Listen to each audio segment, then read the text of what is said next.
Eu não vou sucumbir. Eu não vou sucumbir. Bom, na verdade, essa aula, muitas pessoas aqui talvez percebam, ela é feita de ideias que estão sendo cultivadas e conversadas com várias pessoas que estão aqui presentes e que tiveram presentes em diálogos comigo em outros momentos, né? Então, algumas coisas são reiterações de diálogos, enfim, uma aula atravessada por muita gente, eu acho. E o tom dessa aula, ele é um tom etnográfico, né? Uma reflexão sedimentada e aterrada em circunscrições empíricas, que, na verdade, é um lugar onde eu me sinto bastante confortável, porque eu tenho mais, digamos, aptidão para etnografia do que para teoria antropológica, e por esse motivo, né, por ser uma aula aterrada na etnografia, eu vou dar uma roubadinha e vou acabar trazendo junto comigo o meu próprio aterramento empírico, que é a minha relação com os Wayampi, um grupo tupi do Amapá, né, que fala uma língua tupi-guarani do Amapá, e com biólogos e com a própria biologia, que são dois campos onde eu tenho feito minhas pesquisas, né, transitando entre a etnologia e a antropologia da ciência. Essa, na verdade, acho que é a única aula do curso que é em cima de uma obra etnográfica, entendida aqui como uma descrição exaustiva e intensa a partir de um experimento empírico, o que torna a tarefa tanto de selecionar capítulos para ler do livro, porque, na verdade, é um livro que é preciso ler inteiro, as etnografias são muito difíceis de serem cortadas, né, como também é uma tarefa bastante complicada de realização de uma aula sobre ele, né, porque, para mim, ler etnografias é da ordem de me deter em detalhes que capturam, que seduzem, que levam o pensamento por certos meandros daquilo que eu sequer pensei, né. A potência da experiência etnográfica está justamente alicerçada numa certa dobradiça entre corpo e mente, matéria e reflexão, que permite experimentar mundos e, assim, nesse experimento de mundos, fertilizar o pensamento. O Ingold tem uma definição de antropologia já senso comum, né, de que a antropologia é uma filosofia com gente dentro, que, ainda que faça sentido para pensar justamente esse lugar da etnografia aterrada, né, de uma reflexão aterrada, eu, particularmente, já estou cansada dela e acho que essa ideia de uma filosofia que paira, ou uma filosofia que engloba pessoas também, de certa forma, se desaveia um pouco com uma série de reflexões que a gente está traçando aqui no nosso curso. Mas, mais do que essa proposição do Ingold, eu tenho gostado muito de pensar o fazer etnográfico por meio de uma reflexão incorporada, né, um pensamento que atravessa e se mela de materialidade. O Mauro Almeida, em um dos seus artigos, propõe que o corpo do antropólogo seria o análogo ao laboratório, né? Na experiência etnográfica, o corpo seria o nosso laboratório reflexivo, né? O Bruce Albert, ao final da Queda do Céu, ele fala o seguinte, vou fazer uma citação, vou botar aqui para vocês acompanharem. Nunca se deve esquecer o quanto, em experiências de campo como essa, o acesso ao conhecimento etnográfico é conquistado, em primeiro lugar, pela provação do corpo e por quanto se faz necessário atingir os limites do próprio pensamento para poder começar a descobrir o dos outros. Em suma, essa aula aqui vai ser uma certa viagem por um pensamento encarnado, algo que tem como caminho a etnografia e uma fala-pensamento composto, né, composto por muitos, tanto pelos OMP, quanto pelas plantas, quanto pelos meus amigos, amigas, pessoas que me habitam de alguma forma, e sobretudo porque, como eu falei, eu vou dar uma apeladinha e vou aterrar a minha aula na minha própria etnografia, como justamente essas parcerias de pensar e fazer junto, que fazem parte tanto da etnografia como de um certo ambiente acadêmico que eu tenho frequentado. Ao trabalhar com os OMP, eu me deparei com uma compreensão, com uma série de atos enunciativos que marcam todo o fazer cotidiano, das ações mais simples, né? Ao se plantar pimenta, por exemplo... Ai, gente, peraí. ao se plantar pimenta, por exemplo, no meio de um roçado, né? A pimenta é a primeira coisa que é plantada no meio de um roçado. Isso porque o ardor, espera-se que o ardor da pimenta possa espantar o dono da terra.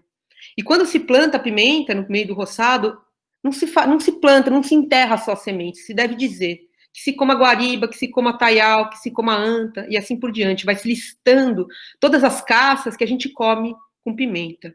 Ao colocar, fazer uma pesca com timbó, por exemplo, no rio, você não coloca só o timbó. Ao colocar o timbó, você diz: venham se embebedar de caxiri, venham beber traíras, venham beber caranguejos, venham ficar bêbados os mandis, e assim vão listando peixes e alguns pequenos animais que vivem no rio, que vão se embebedar e que vão ficar entorpecidos pelo timbó e vão poder ser pescados. Ao se sair para fazer uma caçada, ninguém diz: eu vou caçar, estou indo caçar. As pessoas dizem: eu vou sair pela mata. Justamente porque os animais podem ouvir isso e se esconder, ou mesmo ficarem prontos para se vingar. Quando a gente entra, vai atravessar um castanhal, vai coletar castanha, logo as pessoas começam a dizer para as castanheiras, chamando elas de avô, o seguinte: avós, não joguem seus sapucais nas nossas cabeças. Isso porque, se um ouriço de castanha cai na cabeça de alguém, isso é fatal. A lista dessas falas são longas, porque elas são, né, entremeadas pelo fazer da vida. Além dessas falas cotidianas, também eu me deparei com uma categoria de encantamentos que são chamados Nyeroningá. São dois tipos, são fórmulas e encantações que são usadas tanto em corpos de pessoas mortas ou de espíritos mortos, é isso mesmo, espíritos mortos, pode ser estranho, mas é isso, para mandar um feitiço relevante para quem matou, ou para quem mandou aquele espírito vir matar alguém, né? Uma onça que entrou numa aldeia, por exemplo, numa época que eu estava lá, ela foi morta e foi feito um encantamento desse, junto com uma série de fumaças, justamente porque aquela onça não era uma onça, era um espírito auxiliar que tinha sido mandado por certos inimigos. As encantações também são usadas para curar uma série de doenças, dor de dente, dor de cabeça, desmaios, né? São cantos que são soprados sobre o doente, que justamente exploram uma série de operações sensíveis. Por exemplo, para dor de dente, muitas vezes você canta chamando a onça, falando do dente da onça, porque o dente da onça foi feito, né, de acordo com o mito, por uma pedra branca, e por isso ele é um dente que não apodrece, que não dói. Né? Então, esse universo, o Ampi, me colocou diante de uma palavra que faz, uma palavra que altera o mundo e que transforma a matéria. Na aula passada do Renzo, ele trouxe exatamente essa questão, via Donna Haraway, Jane Austen, e a ideia de materialismo sensível, algo que eu penso justamente com o Zoempi, né, de como a linguagem é uma produtora e transformadora do mundo. Isso também apareceu na aula da Karen e do Renato, porque a Stanger vai justamente se aliançar à bruxaria e passa, e a bruxaria interessa também por conta dessa palavra agentiva. No livrinho, né, que foi traduzido pela Chão de Feira, Reativando o Animismo, a Stanger se volta justamente a uma reflexão sobre a necessidade de um reencantamento da palavra. Então, um pouco o que a gente tem visto aqui é que a palavra não é mera descrição, ou melhor, talvez, seria dizer que a descrição não é mera descrição. E eu enumero algumas perguntas aqui pelas quais a gente passou, e que remetem a essa questão da importância de nomear e de descrever. Por exemplo, o que nomear Gaia faz? Quais são os efeitos os efeitos quando a gente adota um termo como antropoceno, capitaloceno ou plantationceno? Uma questão com a qual a gente começou esse curso, que foi trazida pelo Edu, né, que a gente pensar qual que é o efeito de nomear ou categorizar um determinado momento como o início do antropoceno. O que acontece se a gente opta por datar o antropoceno na Revolução Industrial, no desenvolvimento da agricultura ou no domínio do fogo? Né? Quais são os efeitos que isso produz? Então, parece que o nomear, o falar e o narrar outras narrativas, né, como propõe a Haraway, importam muito e produzem um efeito sobre o mundo. E talvez esse seja um ponto de consonância entre os autores que a gente viu até o momento. Nesse sentido, eu penso também na eficácia xamânica que a própria queda do céu se pretende, né? Enquanto algo, né, a queda do céu pensada como uma obra, né, algo que está, né, que o Eduardo Verso de Castro propõe na introdução, né, que seja uma obra eficaz, xamânica, né, uma operacionalização xamânica do Davi sobre nós.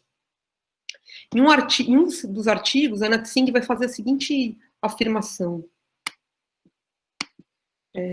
A conceituação do mundo e a criação do mundo estão entrelaçadas uma na outra, pelo menos para aqueles com o privilégio de transformar seus sonhos em ação.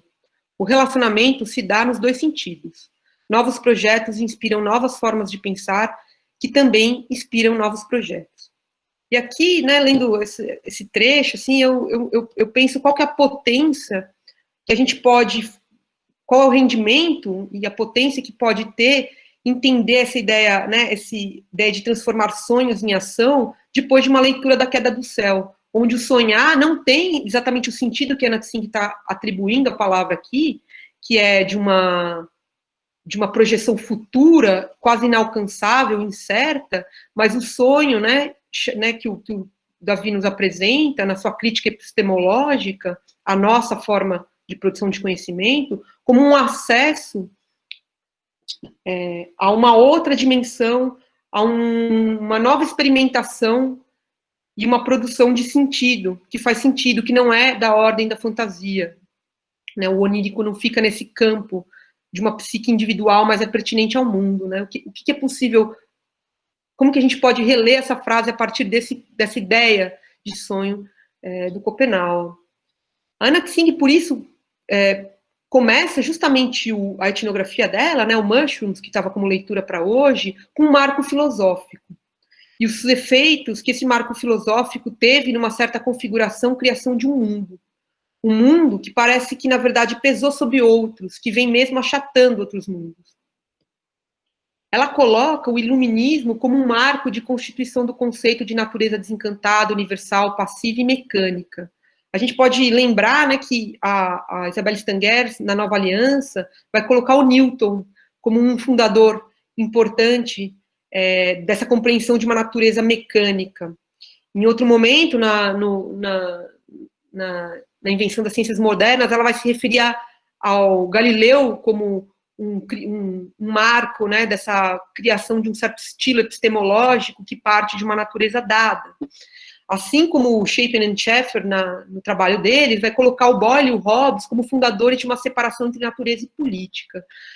Ainda que esses autores estejam pontuando figuras específicas e diversas para pensar a emergência desse conceito de uma natureza desencantada, oposta à cultura, muda, objetificada, a gente pode notar que existe uma circunscrição histórica que marca isso, né?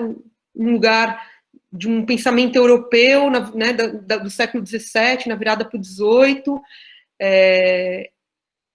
e de uma Europa ocidental branca, né, de homens discutindo entre si o que é pertinente ao mundo e o que é pertinente à política, à humanidade, né, e é desse lugar que vai emergir esse conceito que, de certa forma, nos leva aonde a gente está, né, que produz um efeito no mundo. E aqui a gente, de certa forma, pode se encontrar com uma crítica que está sendo operada por pensadores indígenas que estão, né, nesse momento, falando muito e tendo algum impacto, né, sendo ouvidos de alguma forma, como o Ailton Krenak e o Davi Schopenhauer, onde justamente eles vão criticar essa ideia de uma natureza muda e, sobretudo, a nossa noção de recurso. O Ailton Krenak, num dos PIBs, né, da enciclopédia lá que o ISA publica, fala o seguinte: essa mentalidade estúpida desse capitalismo que não dá nem para chamar de selvagem, só pensa na exaustão dos recursos da natureza, que eles muito apropriadamente chamam de recursos naturais, e cinicamente matam rios, montanhas, florestas, com a justificativa de que estão fazendo desenvolvimento.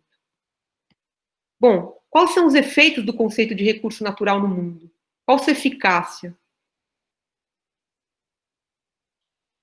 A ideia de recurso, né, de uma natureza apartada, desencantada, muda, objetificada, é justamente o que permitiu e permite que ela seja dominada e abusada pelo homem.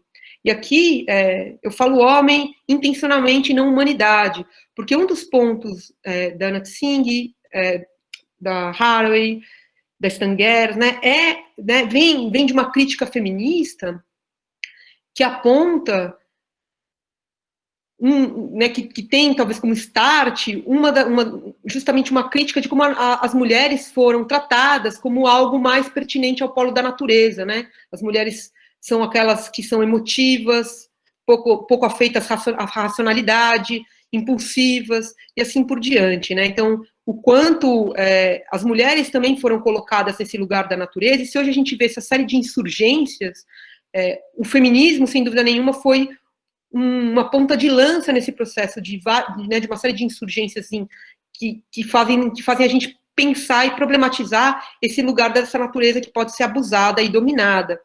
Eu fiquei pensando, né, fazendo essa aula, eu lembrei, inclusive, de um debate, para quem que é muito, né, enfim, conhecido para quem trabalha com a etnologia amazônica, que justamente, ao se questionar né, não só a etnologia, a antropologia, mas a arqueologia estava interessada nisso, né?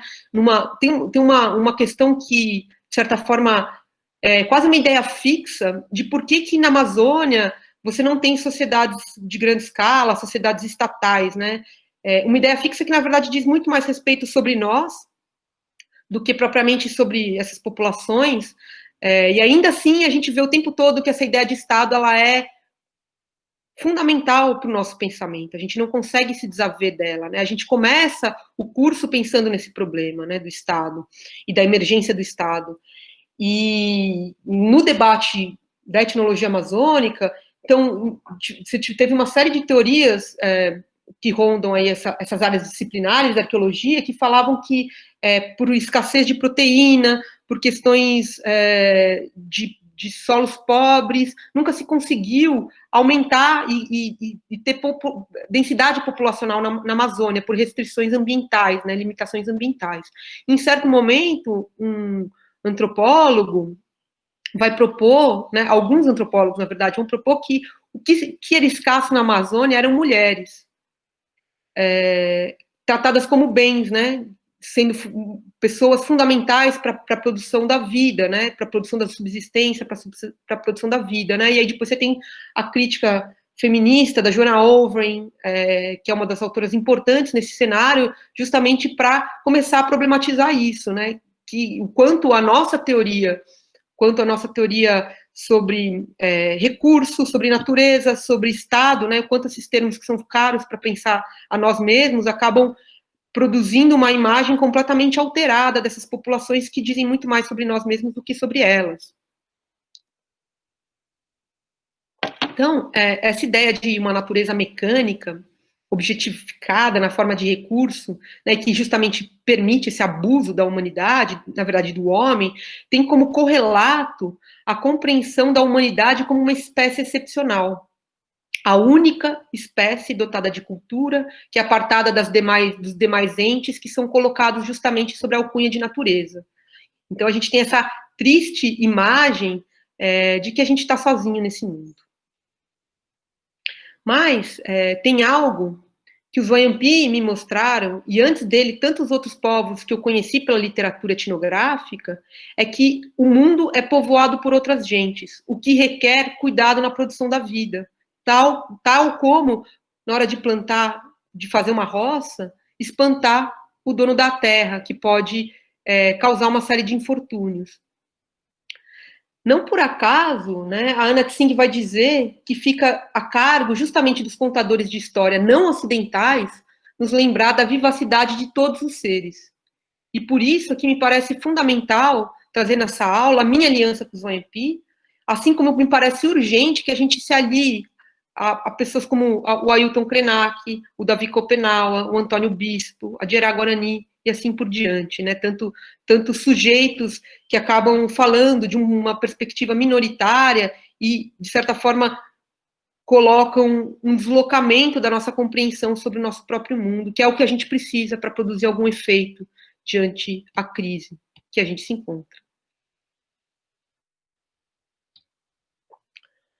A etnografia da Anat Singh, a gente pode talvez elencar, ela mesma faz isso, né? Elencar 3 argumentos principais, e que são argumentos que, na verdade, tornam essa leitura uma leitura indispensável num curso com essa temática, né?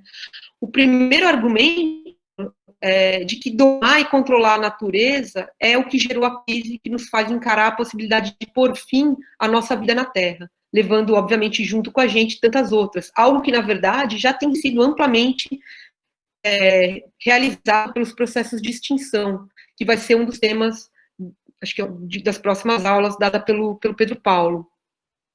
O segundo argumento é que as relações multiespécies passaram a figurar nas discussões de biólogos, que começaram a mostrar como a vida depende de relações entre diferentes tipos de seres. A gente passou aqui pelo argumento da Donna Haraway, desenvolvida no Manifesto da Espécie Companheira, mas também passamos pela ideia, né, pela importante contribuição que a Lynn Margulis, uma bióloga que trabalha com bactérias, fez para tentar justamente pensar essas relações, que vêm sendo, então, abordadas em diferentes escopos, né? E uma das ideias, né, que vai ser fundamental para a Haraway no Manifesto da Espécie Companheira é a noção de coevolução. E uma das obras principais, né, dentro da biologia sobre coevolução é de um autor chamado John Thompson, que escreve um livro chamado O Processo Coevolutivo, que vai justamente propor que a unidade evolutiva é a relação entre espécies, e não as espécies em isolamento. E que, portanto, as ações políticas, por exemplo, de conservação ambiental, deveriam olhar não para as espécies em si, mas pensar na manutenção das relações entre elas. É interessante porque me parece importante cada vez mais que essas alianças também sejam feitas disciplinarmente, interdisciplinarmente, eu acho que é isso que esse curso tenta o tempo todo, e inspirado, por exemplo, em trabalhos como o da Anat Singh, que faz isso, né?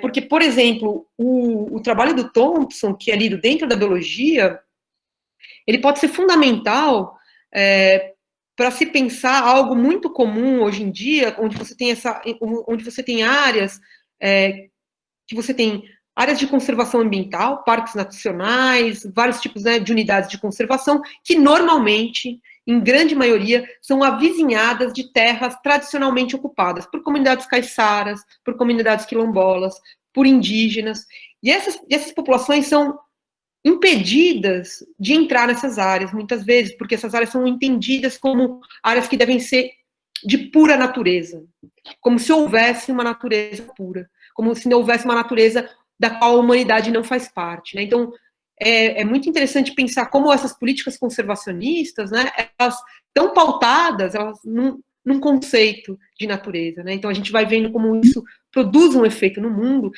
e a necessidade de né, um pouco ao final da aula do Renzo, né, a gente precisa contaminar as pessoas com essas coisas que a gente está lendo, com essas coisas que a gente está discutindo, porque se isso chega para pensar políticas públicas, né, as populações tradicionais vão ter aliados potentes para conseguir viver da forma como sempre viveram, né, em cooperação, em consonância com áreas de mata, de restinga, de manguezais, e assim por diante, áreas que sempre foram ocupadas e das quais eles foram destituídos.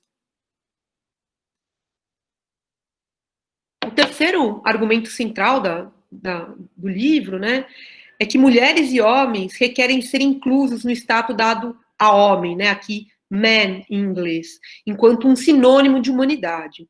E aqui me parece muito importante, obviamente, a gente ir além da questão de gênero, que está muito marcada nesse momento no argumento da Anat Singh, e incluir questões étnico-raciais, porque, afinal, a humanidade, né, se a humanidade sempre foi tratada como um universal, na prática, esse conceito se aplica a certos sujeitos, aqueles velhos sujeitos hegemônicos que são justamente os não marcados, né, o europeu humano, né, o europeu homem branco, justamente aquele contexto que produz essa ciência com C maiúsculo de que eu falava anteriormente, né, a partir dos trabalhos da Stangers, do Shapiro and Sheffer e assim por diante, né. Então, me parece fundamental que a gente se lembre e que a gente tenha um tratamento da categoria humanidade como uma categoria nativa, uma categoria nossa, de certos modernos, né.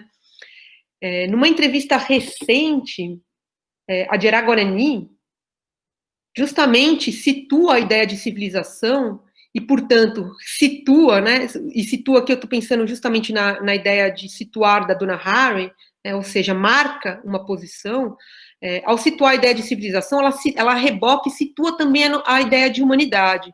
E ela fala o seguinte: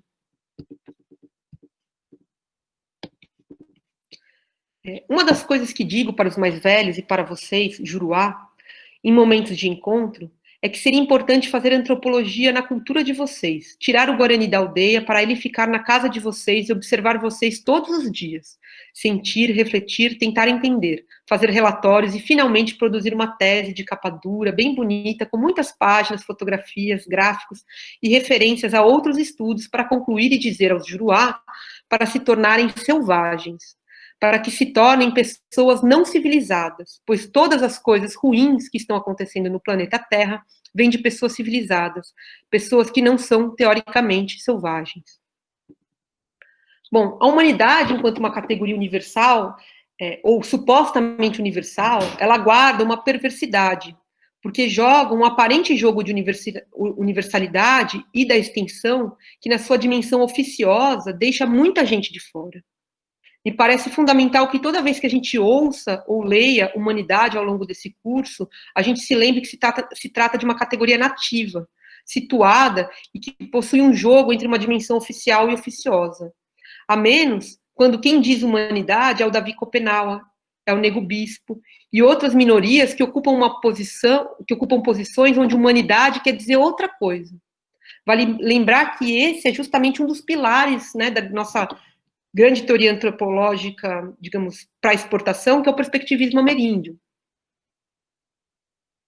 Afinal, né, o que o perspectivismo vai nos mostrar, né, o perspectivismo ameríndio que o Eduardo Viveiro de Castro formula, né, a partir de trabalhos e do diálogo com a Tânia Stolz em Lima, com a Aparecida Vilaça, é justamente que se o humano está por toda parte, se todo mundo é humano, inclusive aqueles que nós consideramos animais, plantas, astros, o humano quer dizer outra coisa. E o humano não é excepcional. Nesse sentido, o livro, né, do Mushrooms, da Anat Singh, se propõe a ser uma forma nova de contar histórias verdadeiras que têm em vista a inclusão daqueles que foram deixados de fora, justamente da categoria man. Uma vez que o ponto de partida são coletores de cogumelo em florestas do Oregon, que são coletados por imigrantes e refugiados do Laos, do Camboja e do Vietnã. Nesse novo narrar, não se trata só de aliançar-se a essas outras gentes que não entram na categoria de humanidade, mas também dos próprios cogumelos Matsutake, pois eles propõem a escrita, porque ela propõe que a escrita seja inspirada nos cogumelos e no seu modo de vida, né? Então ela está propondo escrever como e com os cogumelos. O livro é todo estruturado e organizado, né? Tem uma coisa com as imagens, com pequenos desenhos, né? Detalhes. Eu vou falar sobre a questão de como a arte acaba sendo importante nessa discussão sobre a etnografia multiespécie, mas acho que o livro é um bom exemplo de como ela está procurando espelhar, talvez, não sei se espelhar a melhor palavra, mas ela tá procurando, de certa forma, mimetizar uma forma de racionalidade que está presente num crescer da vida dos cogumelos, né, desses esporos que viajam pelo vento, que caem na terra e que vão crescer e que vão morrer e assim por diante, né, nesse ciclo vital dos cogumelos. E aí a gente encontra, na verdade, nesse ponto, um dos desafios centrais da etnografia multiespécie, que é justamente como acessar os entes que não falam uma língua, ou que não simbolizam por meio da linguagem articulada, que é o que eu estou fazendo aqui. O Eduardo Kohn, na sua tese que virou um livro, né, que chama How Forests Think, que é pensada, né, que na verdade é uma tese, é um livro etnográfico também, é uma etnografia, que parte da experiência do Kon junto com os Huna, um povo do Equador. O Kon vai propor que a gente opere uma provincialização da linguagem. De que se trata provincializar a linguagem? É tirar essa linguagem articulada, simbólica, do centro. Algo que se alinha a esse movimento crítico sobre a excepcionalidade humana. O Kon vai tomar justamente as ideias de símbolo, ícone e índice do Peirce, que foi também retomado, né, falado, mencionado na aula do Renzo, para falar de uma comunicação interespecífica, sendo que apenas os humanos possuem os símbolos. Mas essa comunicação interespecífica, que ele vai chamar de um pidgin transespecífico, né, o pidgin é essa linguagem, essa língua franca que emerge em contexto colonial, esse pidgin interespecífico, né, ele se dá por meio de índice e ícones, né, então ele vai falar de uma semiose do mundo biótico não humana, que é icônica e indicial.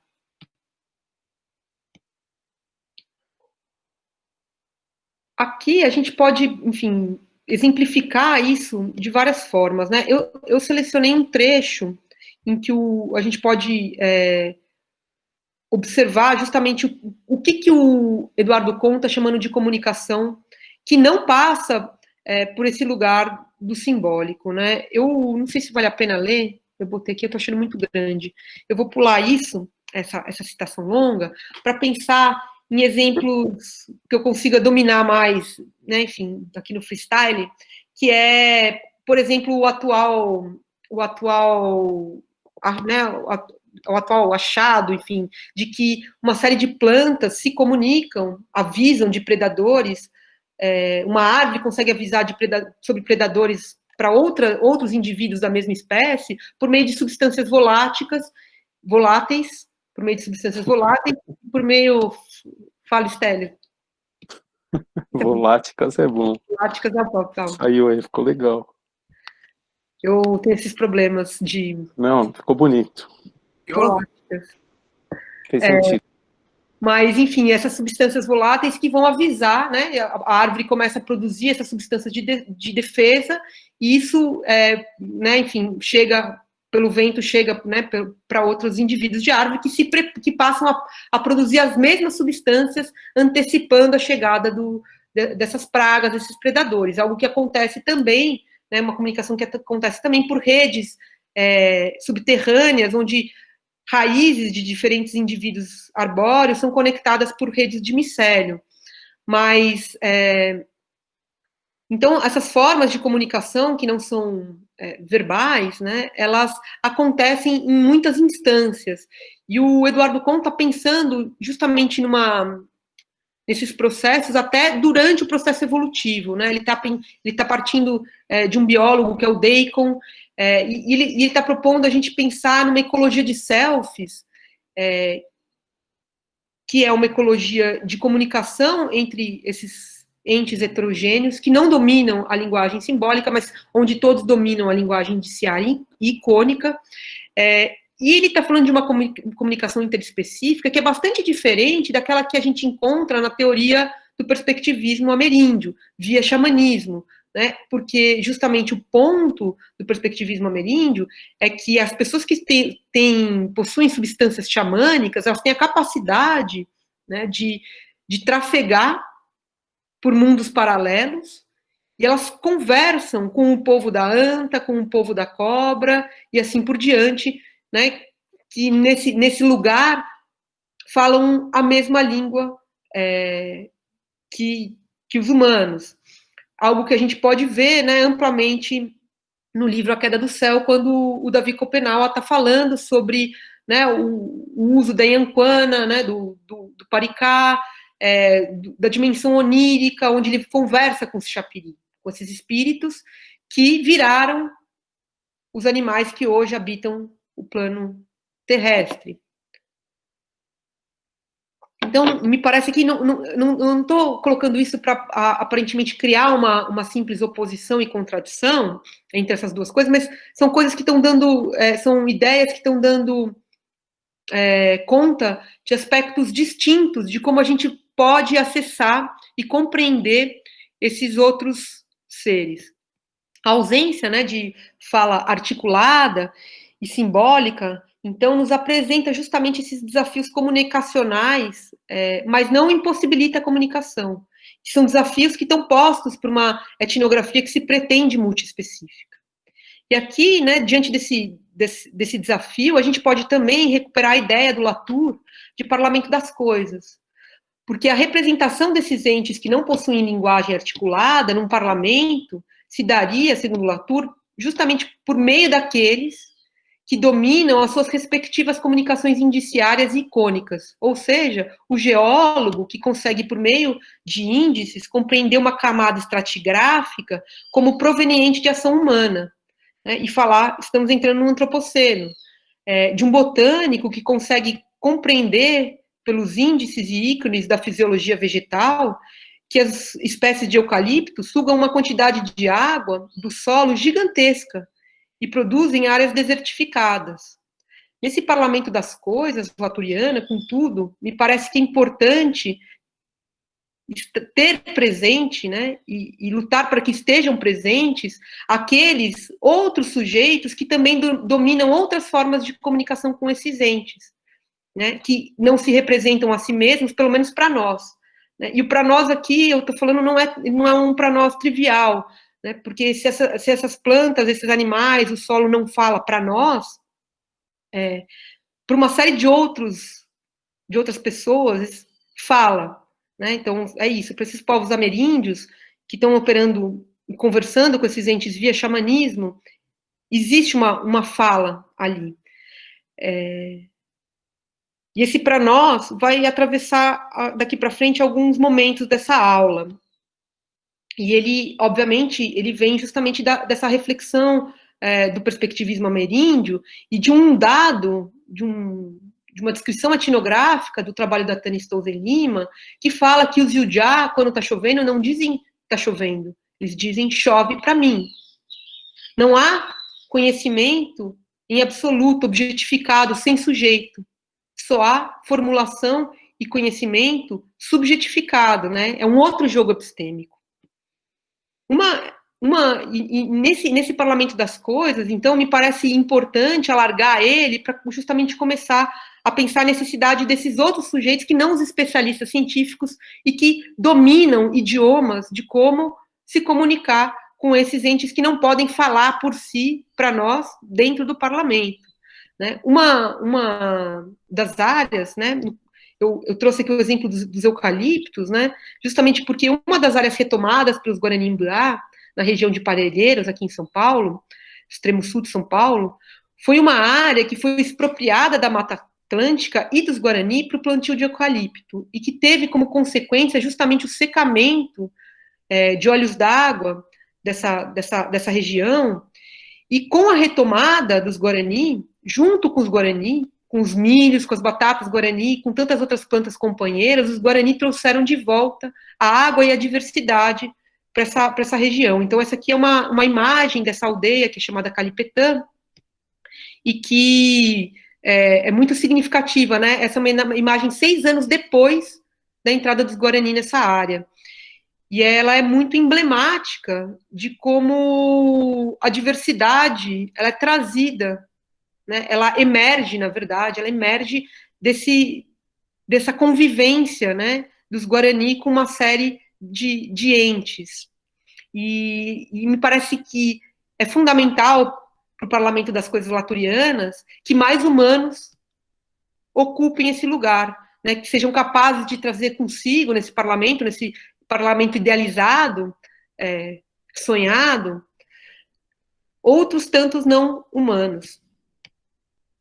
Então, né, o desafio da etnografia multiespécie passa, assim, por compreender e fazer compreensível as formas de expressão que não têm a linguagem simbólica para nós como um meio de comunicação. E aí, as artes são um aliado bastante importante, justamente porque elas agenciam outras formas de expressão e de reflexividade. Vale lembrar que, não por acaso, o Lévi-Strauss, lá no Pensamento Selvagem, aponta que a arte, na verdade, uma parte específica da arte, né, porque o Lévi-Strauss enfim, tem as suas manias, como um reduto dessa forma de pensamento, né, de pensamento selvagem dentro do universo do pensamento científico, né, como um espaço, né, a arte seria para o Lévi-Strauss um espaço que opera com a lógica do sensível, que é o motor do pensamento selvagem. A etnografia multiespécie nasce assim, justamente desse diálogo entre arte e antropologia num evento da AAA, né, da Associação Americana de Antropologia, onde eles fazem o Salão Multiespécie. Essa aqui é uma das obras que estavam no Salão Multiespécie. E o Kirksey, que é um dos autores, né, fundamentais para a ideia de etnografia multiespécie, é um antropólogo curador que estava fazendo, né, enfim, um dos organizadores do Salão Multiespécie, que deu origem a essa ideia de etnografia multiespécie. Contudo, me parece que não são apenas as artes visuais, né, que permitem esse tipo de reflexão e expressão que desloca o humano para nós e provincializam a fala. A poesia modifica a palavra, ao menos a palavra na sua forma discursiva de prosa, e faz isso de um modo bastante radical, e muitas vezes nos põe diante de imagens que são próprias das operações com signos, tal qual conceituado pelo Lévi-Strauss, com relação à forma como o pensamento selvagem procede, e que são justamente, né, então, a matéria do pensamento selvagem. O signo, para o Lévi-Strauss, está meio caminho entre o percepto e o conceito. Ele justamente opera com uma materialidade que serve para o pensamento reflexivo. Ao contrário do conceito, né, que seria algo completamente translúcido à materialidade. Não há nada no conceito que imprima a sua potência reflexiva, mas no signo há, porque o signo está aterrado numa materialidade. E pensando nisso, né, na potência das palavras, do que as palavras podem ser, do que as palavras podem fazer, de como a arte é um aliado potente, talvez, para a gente explorar as formas de comunicação, sobretudo, na verdade, de expressão desses entes não humanos, eu quis trazer aqui um poema do Manuel de Barros, que eu acho que operacionaliza um pouco com a lógica do sensível e que nos desloca um tanto desse lugar excepcional da humanidade. Vou ler aqui para vocês. Para entrar em estado de árvore, é preciso partir de um torpor animal de lagarto às 3 horas da tarde, no mês de agosto. Em 2 anos, a inércia e o mato vão crescer em nossa boca. Sofreremos alguma decomposição lírica até o mato sair na voz. Hoje eu desenho o cheiro das árvores.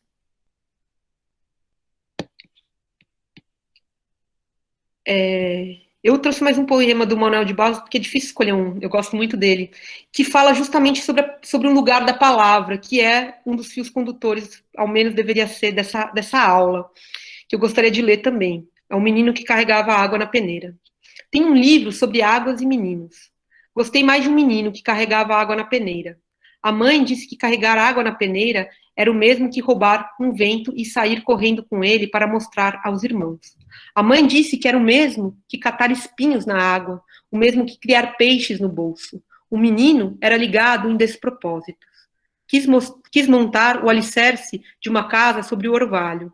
A mãe reparou que o menino gostava mais do vazio do que do cheio. Falava que os vazios são maiores e até infinitos. Com o tempo, aquele menino, que era cismado e esquisito, porque gostava de carregar água na peneira, com o tempo descobriu que escrever seria o mesmo que carregar água na peneira. No escrever, o menino viu que era capaz de ser noviça, monge ou mendigo, ao mesmo tempo.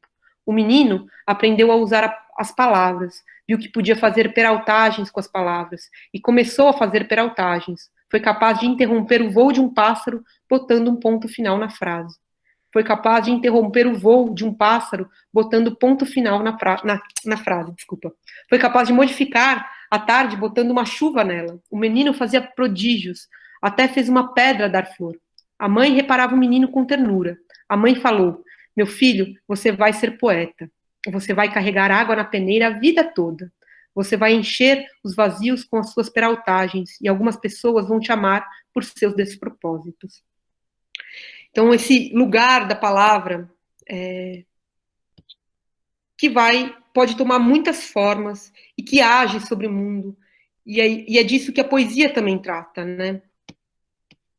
Mas os desafios da etnografia multiespécie, né, eles não se esbarram só nas formas de reflexão e expressão dos entes que não dominam a palavra. É preciso também cultivar um outro modo de atenção, uma atentividade interessada em outras formas de vida.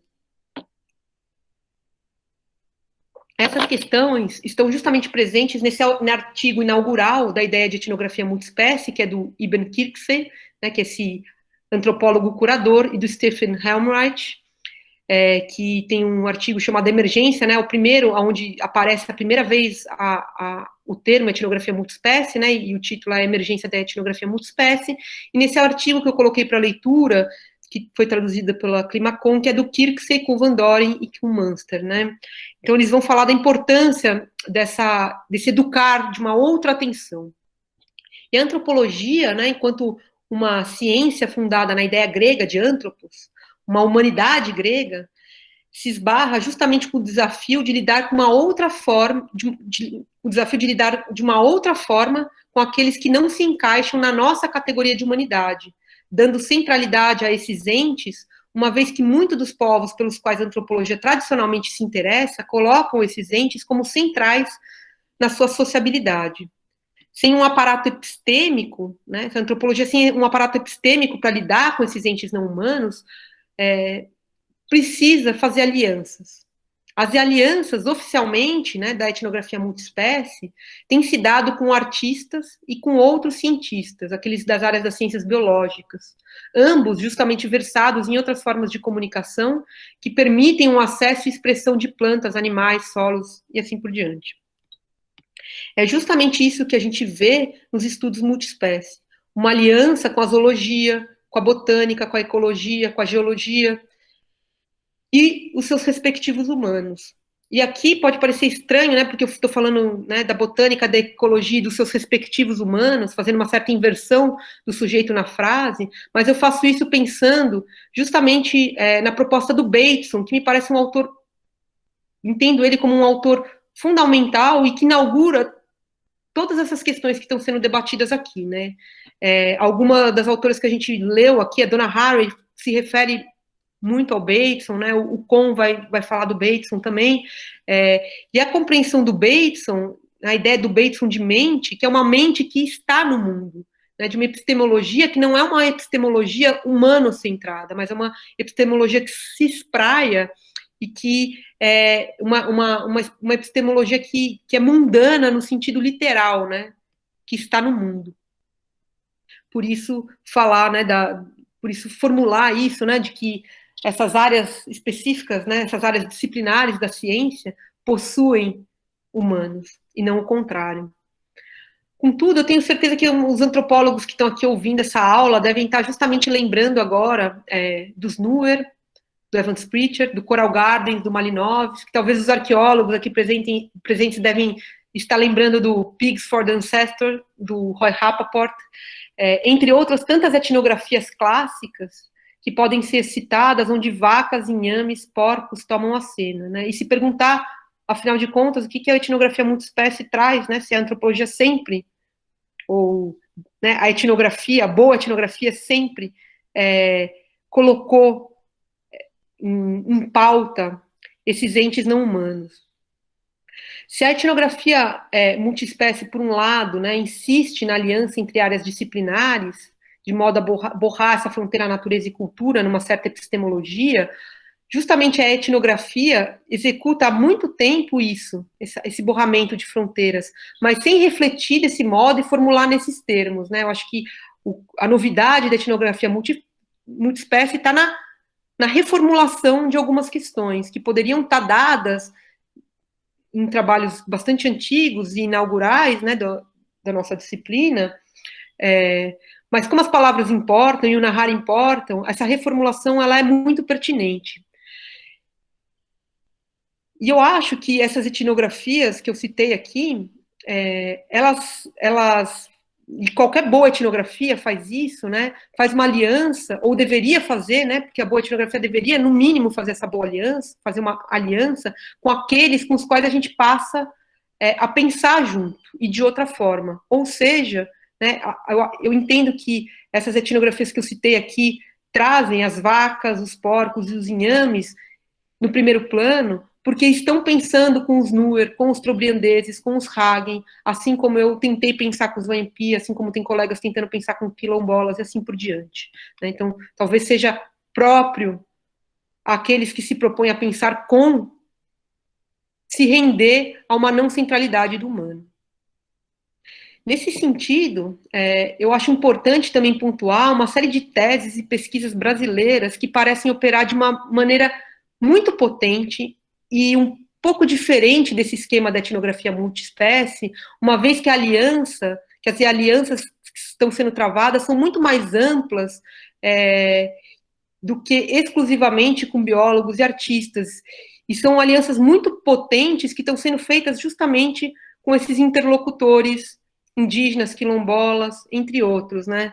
E isso faz com que esses trabalhos acabem ganhando, na minha leitura, um giro a mais que muitas vezes eu não encontro nos trabalhos, digamos, de grande circulação internacional, justamente porque a composição com que esses pesquisadores estão fazendo com essas populações, e também com outras áreas científicas, como a biologia, a ecologia, a etologia, não produz uma redução dos conhecimentos nativos por uma explicação biológica, né? E aqui eu estou pensando, obviamente, nos trabalhos dos meus amigos, que eu não posso deixar de citar, que é o trabalho, né, da Karen Shiratori, que está aqui, da Ana Gabriela Amorim de Lima, do Ira Garcia, da Fabiana Maísa, do Thiago Mota, do Igor Scaramuzzi, o Miguel, que está aqui também. Enfim, a lista é grande, né? E eu acho que são trabalhos muito potentes que precisam ser lidos pela gente. Justamente porque a qualidade da aliança que eles fazem com esses tantos outros sujeitos permite uma reflexão extremamente criativa e que se desloca um pouco dessa proposta da etnografia multiespécie, que acaba muito mais sobrecodificando muito mais em termos de alianças com especialistas da ciência, né? O projeto que resulta no livro Mushrooms, né, caminha por aí, porque se trata de uma pesquisa colaborativa com micólogos, com ecólogos, onde o foco são os cogumelos Matsutake.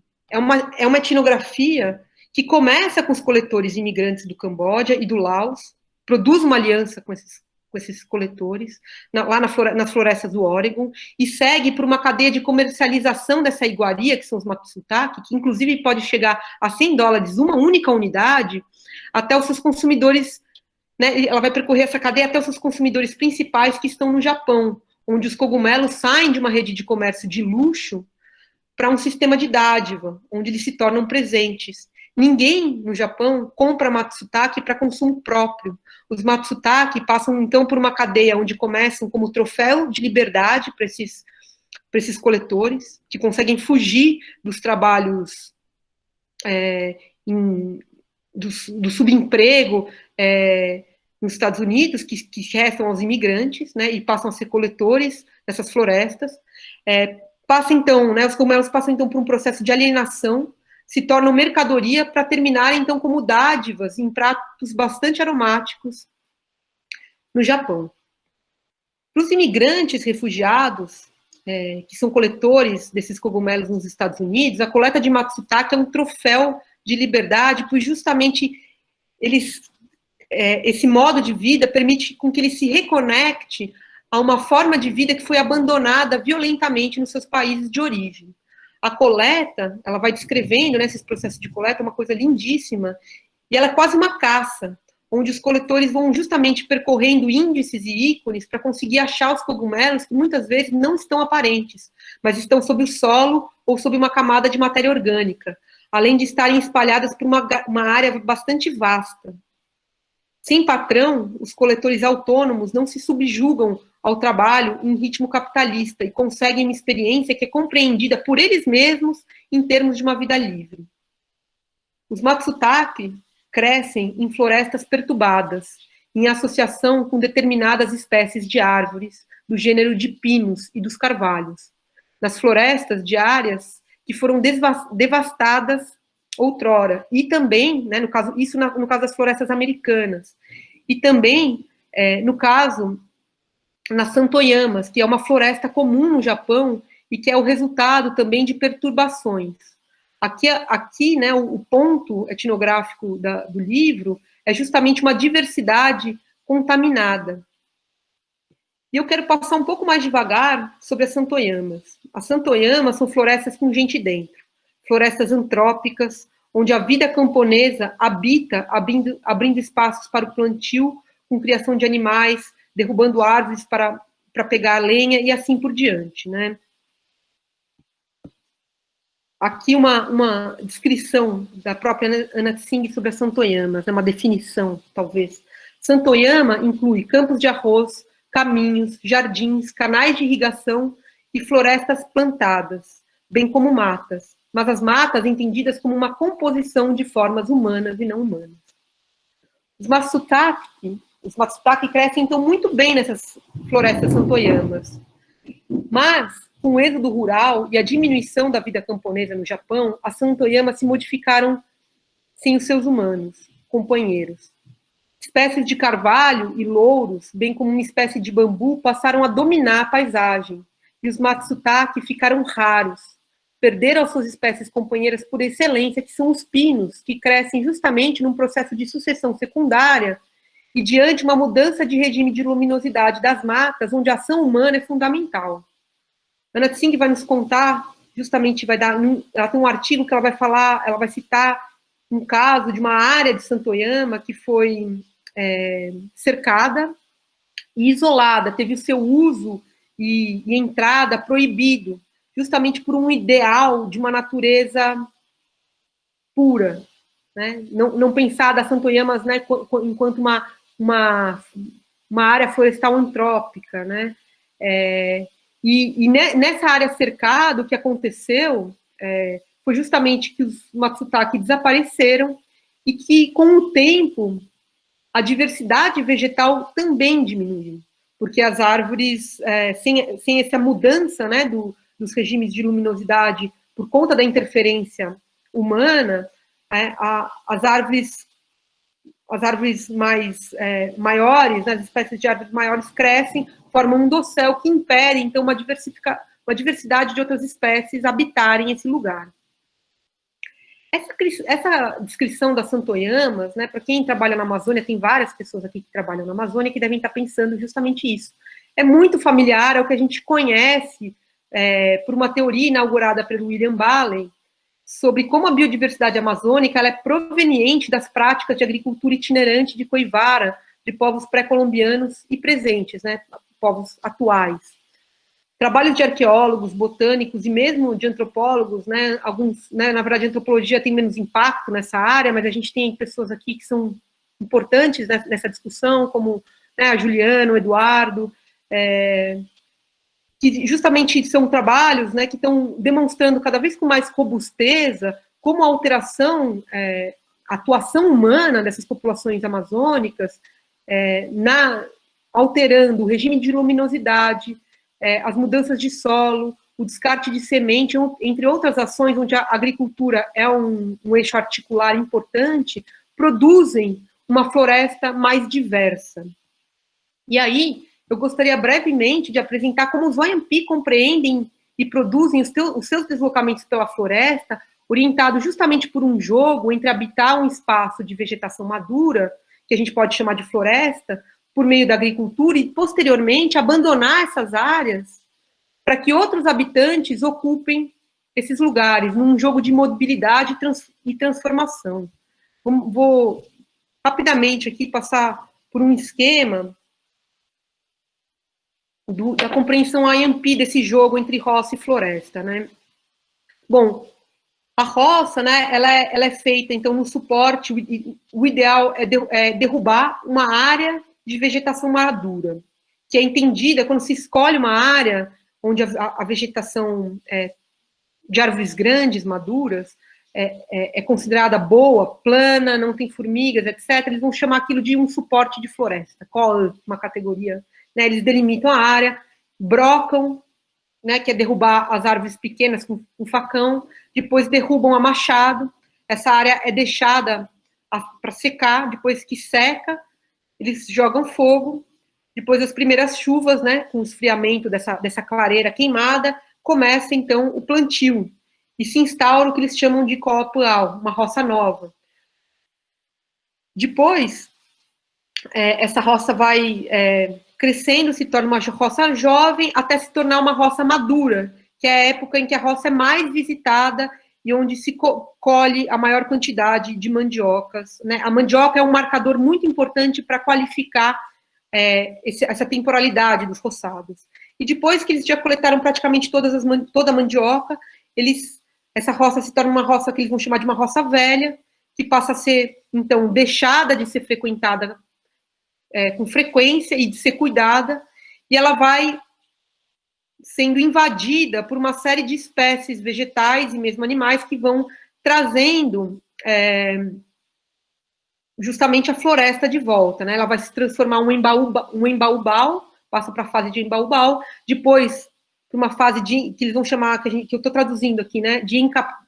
Né, passa por um processo de encapoeiramento, que é uma capoeira nova, onde é uma área horrível de se andar, porque ela é cheia de espinhos, completamente fechada, com muitos animais peçonhentos, né, cobras, escorpiões, aranhas.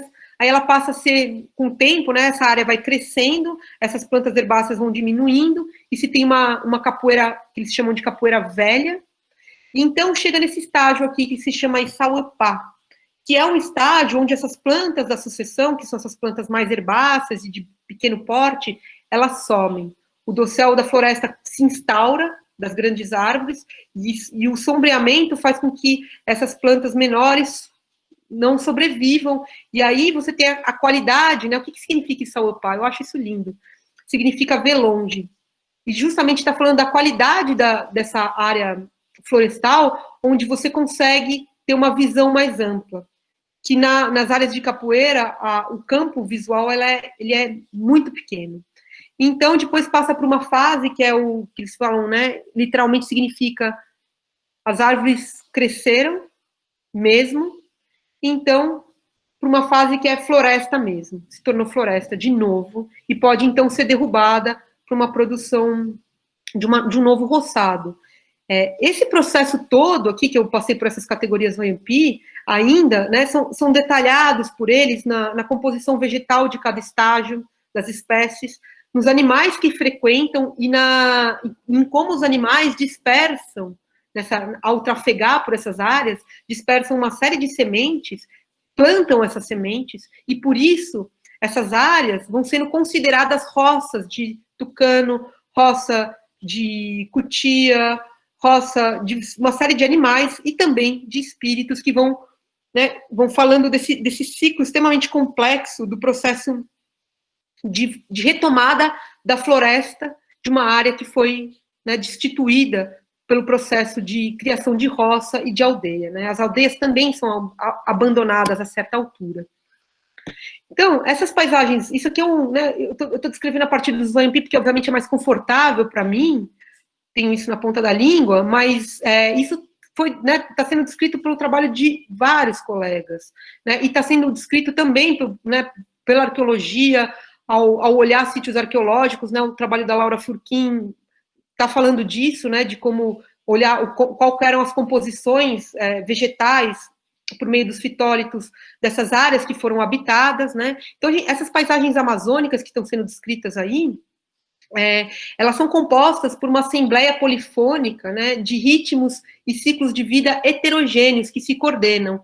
E aqui eu estou usando duas expressões importantes da Natsing, a ideia de assembleia polifônica, para falar dessas paisagens muito específicas, e a ideia de coordenação, que são essas vidas, esses ritmos vitais que se emaranham, que são diferentes e se emaranham num processo que ela vai chamar de coordenação.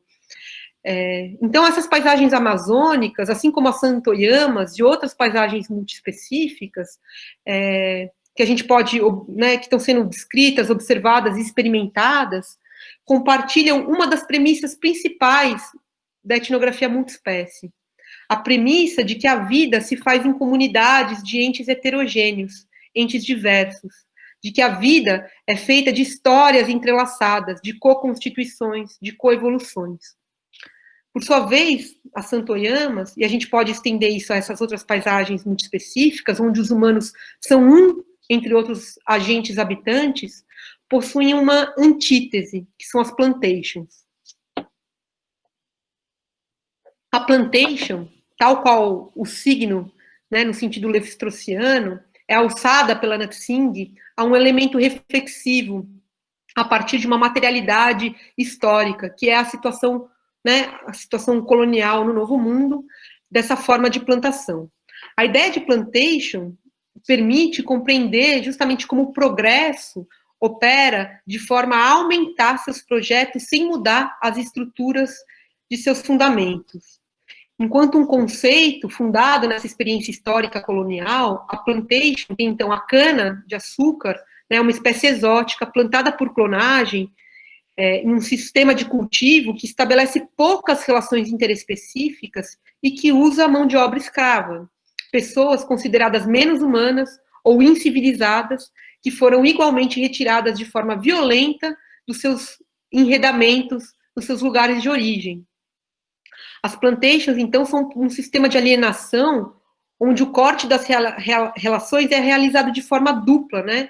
Tanto, né, é realizado tanto em torno da cana-de-açúcar quanto dos escravos, né? E produz um duplo isolamento que permite um controle absoluto e uma dominação.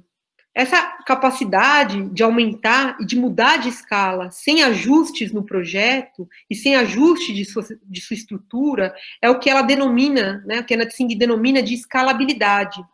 E esse é o funcionamento do capital. É uma das causas da crise, né? O capital funciona por meio de processos escaláveis que ignoram, né, as especificidades locais. A escalabilidade, então, ela é indiferente à indeterminação dos encontros. São projetos que não se alteram no encontro, que passam por cima das diferenças locais. É uma tradução que não se afeta. O intuito da pesquisa colaborativa da Natsing é pensar com os cogumelos, por meio de um passeio em florestas de cogumelo, como anti-plantation.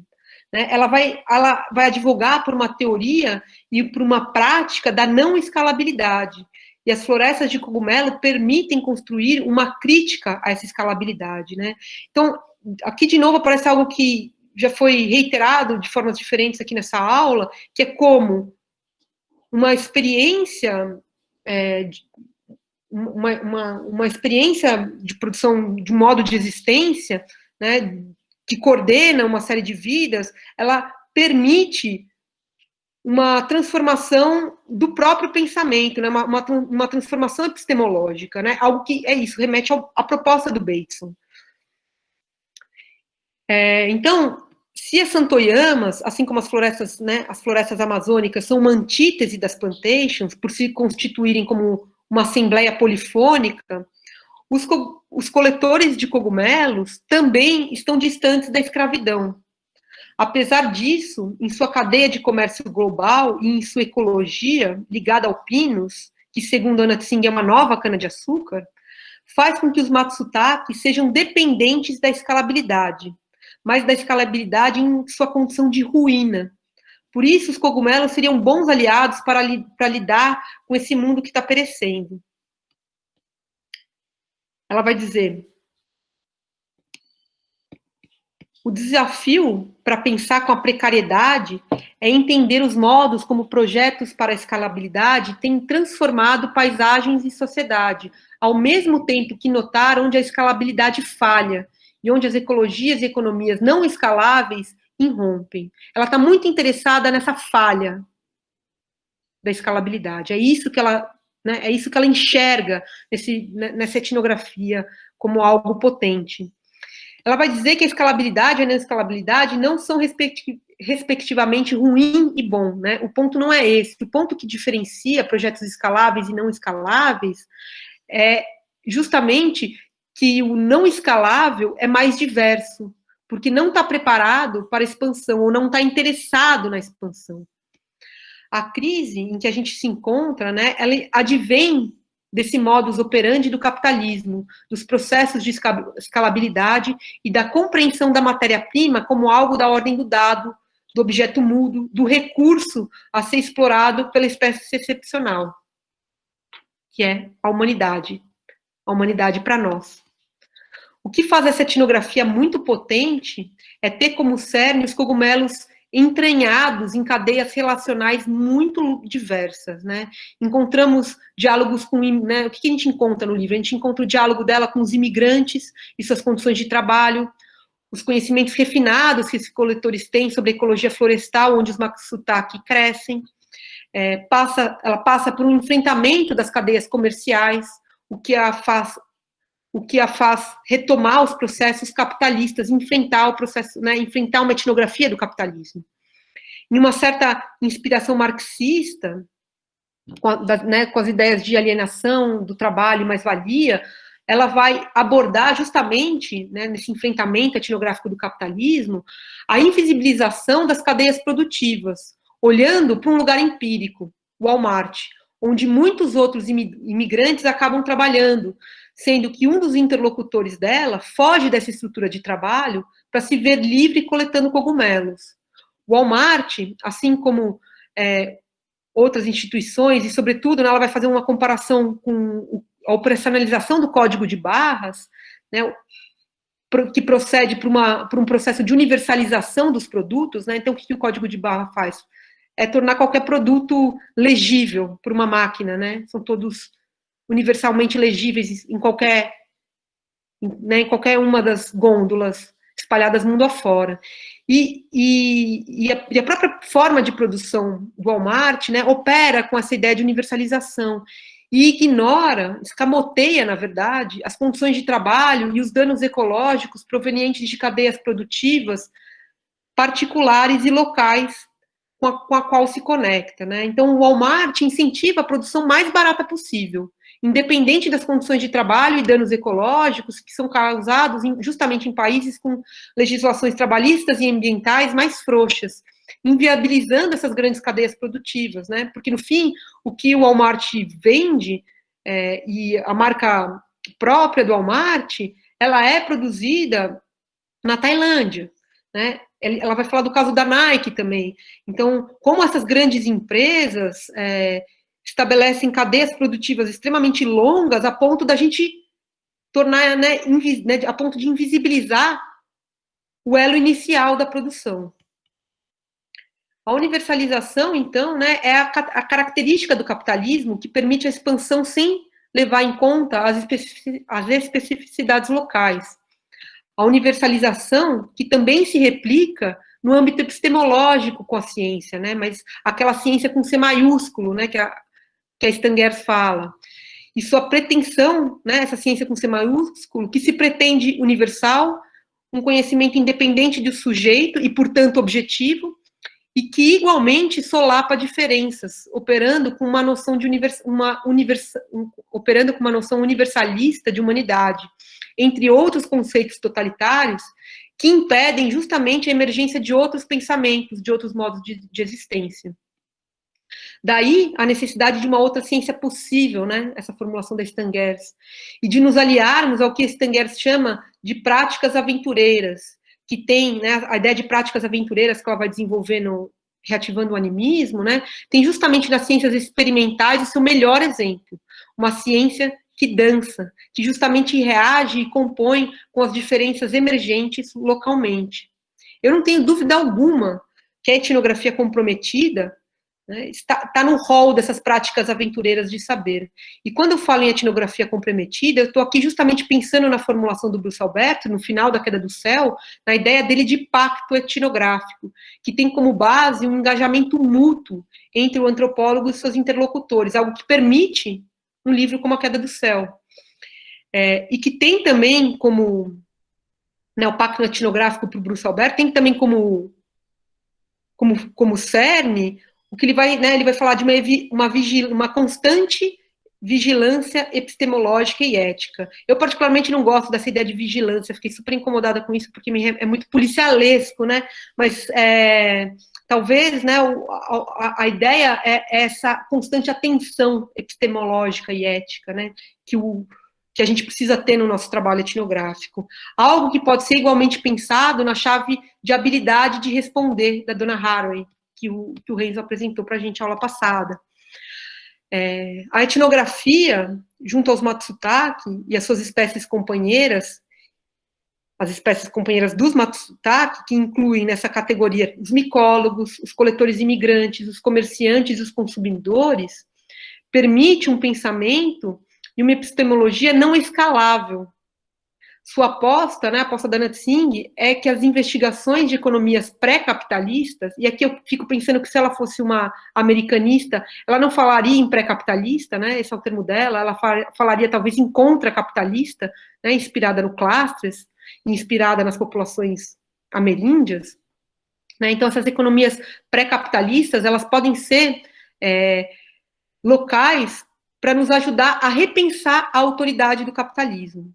Os modos pré-capitalistas, né, nos ofereceriam, segundo ela, múltiplos modos de caminhar adiante, não apenas um único. E, de novo, né, quando ela faz esse contraste entre uma multiplicidade, a figura do né, eu penso que se ela fosse americanista, talvez ela se alinhasse à crítica guarani, que o Clastres recupera, a ideia do essa conjuração do que se dá por vários vetores de ação entre povos indígenas, que passa são vetores que passam desde dispositivos, que passam desde um chefe sem poder de mando, até as roças hiperdiversas que vários daqui pesquisam e conhecem.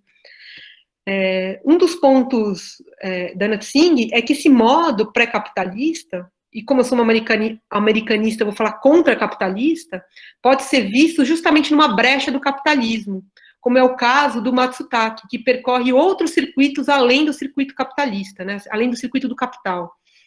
Por isso, os Matsutake possibilitariam pensar na possibilidade de vida em um mundo em ruínas. Como que essas brechas se constituem? Como aumentar essas fissuras no capitalismo e habitar ele de outro modo? Os Matsutake apresentam caminhos de insistência e insurgência, mas também é preciso lembrar que muitos povos indígenas estão aí mostrando isso faz tempo, né? A Djeraga Guarani, nesse trecho da entrevista, né, ela nos convoca, né, esse trecho que eu li, ela, justamente a entrevista toda é uma convocação a um processo que ela chama de asselvajamento, de se tornar selvagem, né? O Nego Bispo, na aula de quarta-feira, falava justamente da germinação diante do caos que se instaura. Eu recentemente li um texto de WhatsApp de uma pós-graduanda da Unifesp, né, uma antropóloga, uma mulher trans, né, antropóloga, chamada Bru, que falava da necessidade de vingar, mas não vingança no sentido imediato que talvez apareça para a gente, né, no sentido semântico que apareça de vingança, mas vingar, ela fala, vingar tal qual a gente diz que um neném vingou, tal qual a gente diz que uma planta vingou, que a gente precisa vingar. E para vingar, a Anat Singh está apostando na necessidade de olhar para as formas não capitalistas internas ao capitalismo, e das quais ele depende, das quais o próprio capitalismo depende. E o que eu resolvi aqui pensar com a imagem de fissuras. A coleta de Matsutake também diz respeito à precariedade e falta de trabalhos regulares. A gente não pode perder de vista que a crise não é só ambiental, engloba também a economia e sociedade. A gente precisa destituir também a divisão natureza e cultura para denominar essa crise em que a gente está. Afinal, como eu estou tentando defender aqui, nomes importam, palavras agem no mundo. Os coletores não se pensam, né, os coletores de Matsutake não se pensam a si mesmos como empregados de corporações japonesas que comercializam Matsutake, mas sim em termos de exercício de sua liberdade. Contudo, a operacionalização do comércio de Matsutake se dá por meio de uma cadeia de suprimentos, onde os comerciantes japoneses buscam parceiros locais, imigrantes que estão sem a esperança de trabalhos regulares, a qual só é possível diante da ausência de expectativas de emprego. Mas a vida é insistente, como nos mostra os cogumelos, que foi a primeira forma de vida a insurgir no epicentro do desastre de Chernobyl. É com os cogumelos que Natsing vai propor a ideia de ressurgência. Os cogumelos levaram a Natsing justamente às paisagens muito específicas, que são as florestas camponesas, onde os camponeses são um entre outros agentes que compõem essa polifonia. Achei que tinha mais uma citação aqui, mas não tem. Por isso que eu parei. Mas eu vou fazer a citação só, enfim, sem vocês acompanharem com a leitura. Ela vai dizer o seguinte: ressurgência é a força da vida de uma floresta, a habilidade de espalhar as sementes e as raízes e correr para retomar lugares que foram desflorestados. Essa ideia de ressurgência pode ser materialmente, né, quando eu montando a aula, eu lembrei que ela pode ser materialmente compreendida no trabalho de uma artista plástica brasileira, que inclusive a gente chamou para a nossa React, que é a Laura Lídia, e que fez esse trabalho chamado Ervas SP, onde ela retrata, né, a insistência dessas pequenas plantas herbáceas em crescer no meio do asfalto. E ela retrata, né, faz os desenhos e classifica, né, dá o nome científico dessas plantas. Então, uma forma de, materialmente, da gente pensar essa ideia de ressurgência em um lugar também mais próximo da gente. Essas plantas, né, que a Laura Lídia retrata, são muitas vezes chamadas de ervas daninhas, que são justamente os primeiros passos de uma retomada dos processos florestais. E elas são veementemente combatidas nas plantations, nos sistemas de plantation, né? As primeiras plantas a nascerem, né, a brotarem de forma não plantada pelos Wayampi nas roças e nas beiradas dos pátios das aldeias, são chamadas de Jai. Jai é uma categoria Wayampi de difícil tradução, mas que remete a algo esteticamente incômodo para eles. E por isso os pátios são meticulosamente limpos dessas pequenas ervas que nascem, assim como os roçados novos. São o tempo todo cuidados, essas plantas são retiradas manualmente. Mas, conforme o tempo e a perspectiva de abandono dessas áreas, desses roçados e dessas aldeias acontece, as plantas que ocupam a categoria de Jai são deixadas a crescer. Elas são os primeiros passos de uma retomada dos habitantes da floresta, que foram afastados pelo processo agrícola.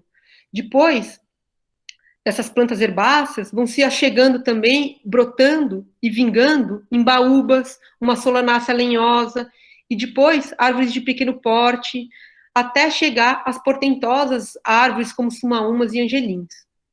O movimento permite um jogo de deslocamento e retomada, onde as famílias Wayampi e os entes florestais vão se compondo mutuamente num processo constante de produção de vida e morte, alegria e adoecimento, onde a ideia de transformação é sempre algo que é enunciado pelos Wayampi ao descreverem a criação do roçado e também os processos de sucessão florestal por meio de um termo que em língua Wayampi, né, é romon. Romon significa tornar-se, transformar-se. E é essa partícula que eles usam para qualificar tanto a construção das roças, eles vão falar que vai se transformar em roça.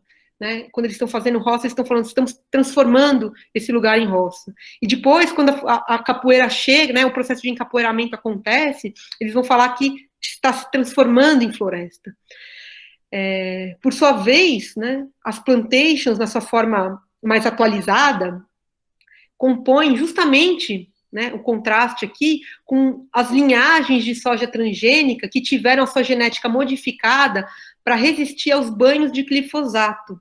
Glifosato é um herbicida que mata plantas herbáceas, as tais plantas daninhas, né, aquilo que talvez os Wayampi chamassem de Jai. e faz isso impedindo a absorção de água pelas raízes. Se a gente fosse usar aqui uma linguagem zoocentrada ou humanocentrada, a gente diria que essas plantas daninhas são mortas de sede.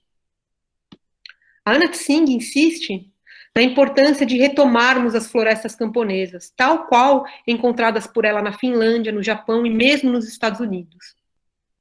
Seriam elas as fissuras que permitem achar habitabilidade no mundo precário instaurado pelo capital. Do lado de cá, né, precisamos nos voltar e nos aliançar às matas amplamente constituídas junto com povos indígenas, quilombolas, pequenos agricultores e assentados. E eu não falo apenas das florestas amazônicas que me acompanharam nessa aula, mas lembro que o bispo nos falava quarta dos processos de ressurgência do cerrado. Os Guarani-Mbiá falam das matas atlânticas e assim por diante. Enfim, para terminar, é preciso aprender como vingar, tal qual as plantas, fazer retomadas, tal qual os Guarani e tal qual as insistentes ervas daninhas. É isso, acabei, gente.